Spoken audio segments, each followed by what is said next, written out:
இப்போ மாணவர்கள் வந்து பள்ளி கல்லூரிகளில் வந்து பரீட்சை எழுதும்போது மற்றவங்கள பார்த்து எழுதுகிறாங்க, மற்றவங்களுக்கு காமிக்கிறாங்க, பிட் அடிக்கிறாங்க.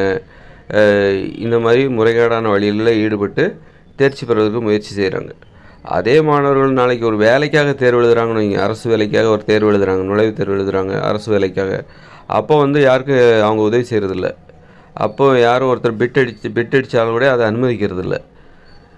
அந்த அளவுக்கு அவங்க தெளிவாக இருக்காங்க. ஒரு பள்ளி கல்லூரிக்கு தான் பிட் அடிக்கிறது, காப்பி அடிக்கிறதுலாம் பொருந்துமே தவிர, பிட்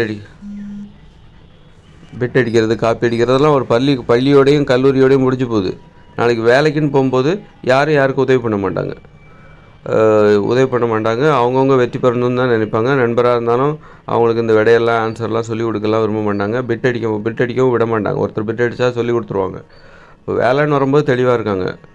படிப்புன்னு வரும்போது ஒருத்தர் உதவி செஞ்சுக்கிறாங்க. ஒருத்தர் காப்பாற்றி நீ பாஸ் பண்ணால் போதும் அப்படின்ற மாதிரி பாஸ் பண்ணணும் அல்லது ஏதோ மதிப்பெண் பெறணும் அப்படின்னு சொல்லிட்டு உதவி செஞ்சுக்கிறாங்க. பள்ளிக்கூடத்தில் கல்லூரியில் தேர்வு எழுதும்போது இந்த நடைமுறை பின்பற்றுறாங்க. முறைகேடான வழியில் தேர்வு எழுதுகிற அந்த நடைமுறை பள்ளி கல்லூரியோடய முடிஞ்சு போகுது. நாளைக்கு வேலைக்குன்னு போகும்போது யாரும் வந்து அவங்க ஆன்சர் ஷீட்டை மற்றவங்களுக்கு காமிக்க மாட்டாங்க. அவங்க விடைத்தாளை மற்றவங்களுக்கு காமிக்க மாட்டாங்க. பார்த்து எழுதுறதுக்கும் அனுமதிக்க மாட்டாங்க. சொல்லி கொடுத்துருவாங்க, சார் அவர் பார்த்து எழுதுறாரு அல்லது பிட் அடிக்கிறாரு அப்படின்னு சொல்லி கொடுத்துருவாங்க. அது வேலைக்குன்னு வரும்போது எல்லோரும் தெளிவாக தான் இருக்காங்க. இன்னொரு விஷயம் என்னென்னா, நீங்கள் பிட் அடித்து காப்பி அடித்து தேர்ச்சி அடைகிறீங்க அப்படின்னா, அப்படிப்பட்டவங்க நாளைக்கு ஒரு வேலையை வந்து அதே மாதிரி பிட் அடிக்க முடியாது. ஒரு வேலையை வந்து பிட் அடிக்க முடியாது, காப்பி அடிக்க முடியாது. மற்றவங்கள பார்த்து ஒரு வேலையை பார்த்து எழுதுகிற மாதிரி ஒரு வேலையை வந்து பார்த்து செய்ய முடியாது. நீங்கள் வந்து பேருந்தில் பயணிக்கிறீங்க, முன்னாடி ஓட்டுநர் வந்து பேருந்தை ஓட்டிக்கிட்டு இருக்காரு. அவரை பார்த்துக்கிட்டே இருக்கீங்க. ஒரு 7-8 மணி நேரமாக நீங்கள் ஊர் போகிற வரைக்கும் அவர் எப்படியெல்லாம் ஓட்டுறாருன்னு நீங்கள் பார்த்துக்கிட்டே இருக்கீங்க. பார்த்துக்கிட்டே இருந்தால் நீங்கள் ஓட்டுறதை கற்றுப்பீங்களா? கற்றுக்க முடியாது. அதான் காப்பி அடிக்கிற மாதிரி ஒரு தேர்ச்சியில் பள்ளி கல்லூரியில் தான் நீங்கள் ஒரு பரீட்சையை காப்பி அடித்து எழுத முடியுமே தவிர, நாளைக்கு ஒரு வேலையை அதே மாதிரி காப்பி அடித்து செய்ய முடியாது. ஒரு காப்பி அடித்து ஒரு மருத்துவரை பார்த்து நீங்கள் மருத்துவத்தை காப்பி அடிக்க முடியாது. ஆக காப்பி அடிப்பதாக இருந்தால் அந்த திறன் உங்களுக்கு இருக்கணும். அந்த திறன்னா அந்த துறை சார்ந்த அறிவு, பயிற்சி, பழக்கம், அனுபவம் இருக்கணும். அனுபவம் இதெல்லாம் இருந்தால் மட்டும்தான் அந்த காப்பி அடிக்கிறது கூட அங்கே வரும். அந்த திறன் கூட வரும். உங்களுக்கு அந்த துறையில் அனுபவம் இருக்கணும். ஓட்டுநரை பார்த்து அவரை பார்த்து காப்பி அடிக்கணும் அப்படின்னா, நீங்கள் ஓட்டுநராக இருந்தால் தான் காப்பி அடிக்க முடியும். ஓட்டுநராக இல்லாத ஒருத்தர் ஒரு ஓட்டுநரை பார்த்து அவர் எப்படியெல்லாம் வண்டி ஓட்டுறாரோ அதை பார்த்து நீங்கள் காப்பி அடிக்க முடியாது. அல்லது நீங்கள் பிட் அடிக்க முடியாது. நீங்கள் வண்டி ஓட்டுறீங்க, வண்டி எப்படி ஓட்ட வேண்டும் அப்படின்னு சொல்லிட்டு ஒரு புத்தகத்தை பார்த்து நீங்கள் வண்டி ஓட்ட முடியாது. அப்போ யாராவது ஒருத்தர் முறையாக சொல்லிக் கொடுக்கணும். அங்கே உங்களுக்கு அனுபவம் இருக்கணும். நிறைய வாட்டி ஓட்டி பார்த்துருக்கணும். 2-3 வருஷம் உங்களுக்கு அனுபவம் இருக்கணும். அதை நிறைய தடவை முயற்சி செஞ்சு அதில் அனுபவம் இருக்கணும். அதுதான் உங்களுக்கு வந்து உதவி செய்யும்.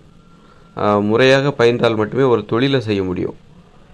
ஒரு தொழிலை வந்து நீங்கள் காப்பி அடிக்க முடியாது, பிட் அடிக்க முடியாது. மற்றவங்கள பார்த்து எழுதுகிற மாதிரி மற்றவங்கள பார்த்து ஒரு வேலையை செய்ய முடியாது. அதில் உங்களுக்கு முறையான அனுபவம் இருக்கணும். மற்றவங்கள பார்த்தா கூட கற்றுக்க முடியும்னா அதுக்கு முன்னாடி உங்களுக்கு அந்த துறையில் உங்களுக்கு ஒரு அனுபவம் இருக்கணும். அந்த தொழிலில் உங்களுக்கு ஒரு அனுபவம் இருந்தால் தான், இப்போ நீங்கள் முறையாக பயிற்சி எடுத்திருந்தால்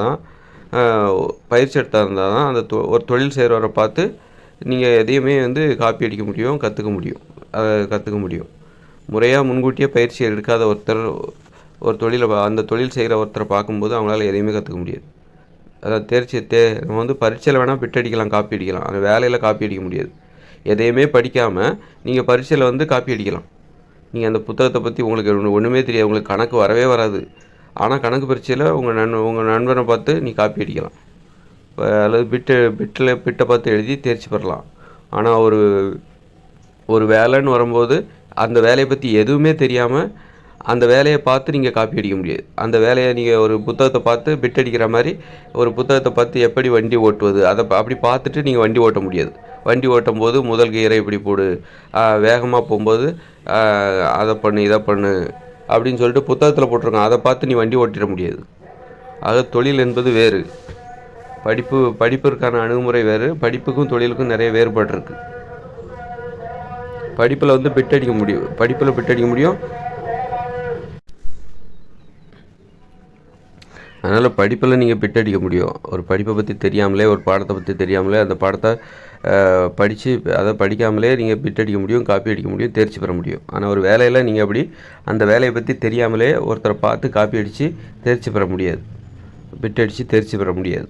இதுதான் வேலைக்கும் படிப்புக்குள்ள வித்தியாசம். ஒரு ஏட்டளவில் ஏட்டு படிப்புக்கும் ஒரு வேலைக்கும் உள்ள வித்தியாசம். அதனால தான் ஒரு வேலைக்குன்னு ஒரு நுழைவுத் தேர்வு எழுதும்போது யாரையும் பார்த்து எழுதுறது கிடையாது. அவங்க யாருக்கும் காட்டுறது கிடையாது, உதவி செய்கிறது கிடையாது. ஏன்னா வேலை என்பது வேறு,